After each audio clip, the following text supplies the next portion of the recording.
Okay, it's Wine 101, and we're going to do a Cabernet that I stumbled across. And we were out at actually CVS Pharmacy, not looking for wine. And my daughter was looking around, so I went over there with her, and I don't usually shop at CVS for wine, but they have a selection. Anyway, I stumbled across a winery, Columbia Crest, that I'm familiar with. Very good winery, a lot of value, and this bottle was $12.99. And so I said, hey, this is probably the best bottle in the whole shop, let's get it. So, actually, Columbia Crest, it's in Washington, upstate Washington, and in 2009, it actually got, for their one of their Cabernets, Wine of the Year from Wine Spectator, 2009. And it was like $29, and it got like a 95-point rating. So they always do value wines, but they have some great wines also. Anyway, so this is the H3, meaning Horse Heaven Hills. And that's an appellation in their vineyards that has a certain block that has certain grapes they make H3 wine out of. So we're going to give it a go from a Cabernet from CVS Pharmacy.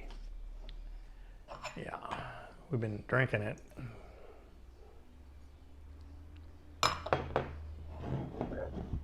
Whoa. Now remember the labels. When you're buying wine, you gotta learn, we're doing New World labels now, California basically. So you got the winery, Columbia Crest, you got Cabernet on there. Okay, H3 is their second label.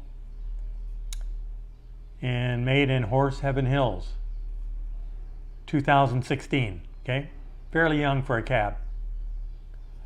Remember now, Wine Spectator put the 90 points on there. Well, they didn't put it on there. They gave them 90 points for their wine. And then they, in turn, changed their label and add that to it for a selling point. So we'll disregard that and we'll rate it on our own. Okay, also alcohol content. Now Cabernet might be getting up there, 14.5. Probably a middle of the road alcohol content for a Cabernet. Remember, from Washington State, where you can still get deals. A lot of fruit in Washington.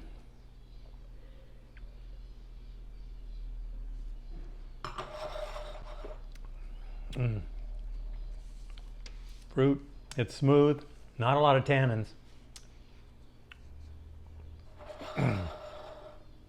Very good wine.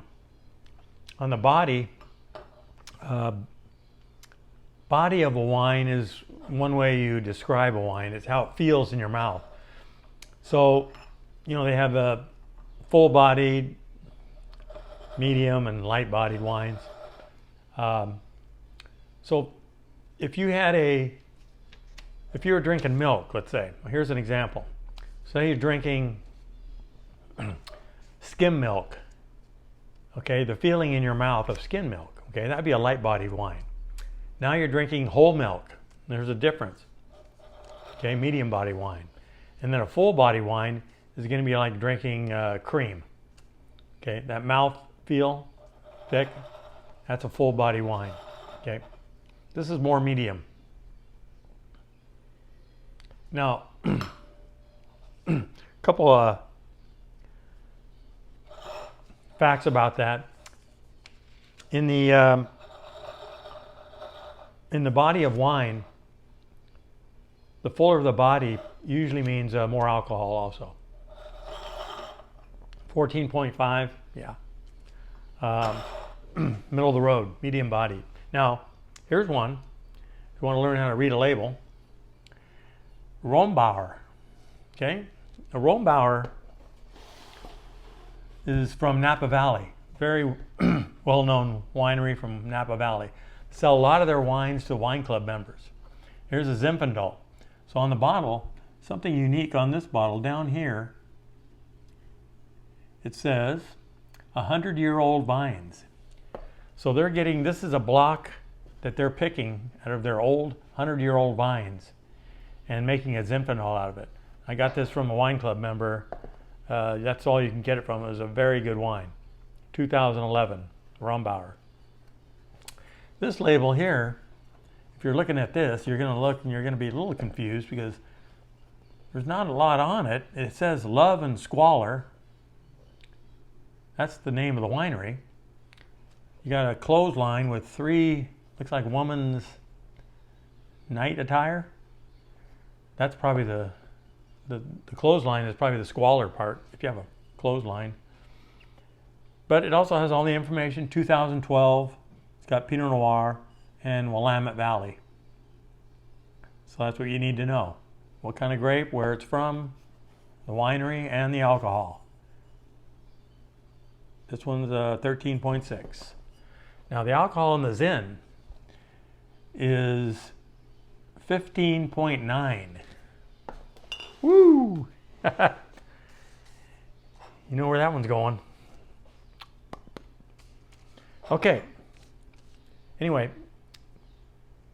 Columbia Crest started in 1978. Cabernet 2016. Whoops. Good wine. Cabernet, huge grape, grown all over the world actually. When you're zoning in on learning what to buy, that's what we're doing this for. You got to zone in on some grapes and you got to start drinking them. Okay, so the general grapes, because there's thousands of them. Okay, but the ones you're going to see mostly and the ones you're going to want to start tasting are on this list here. And you can see the reds. You know, you got the Cabernet, you got Merlot, Syrah. And you'll see next to Syrah there's a Shiraz. Okay, that's the same grape.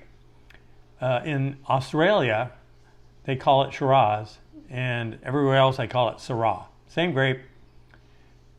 Then you got Pinot Noir, Zinfandel. And then when you get out of the country, you get Sangiovese, Nebbiolo. What else we got? Tempranillo, Grenache from Spain, and then a Malbec. And then on the white wines, Chardonnay, Riesling, Sauvignon Blanc, Pinot Gris, etc.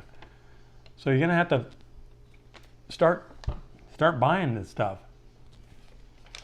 Start drinking it. Figure out what you like, okay?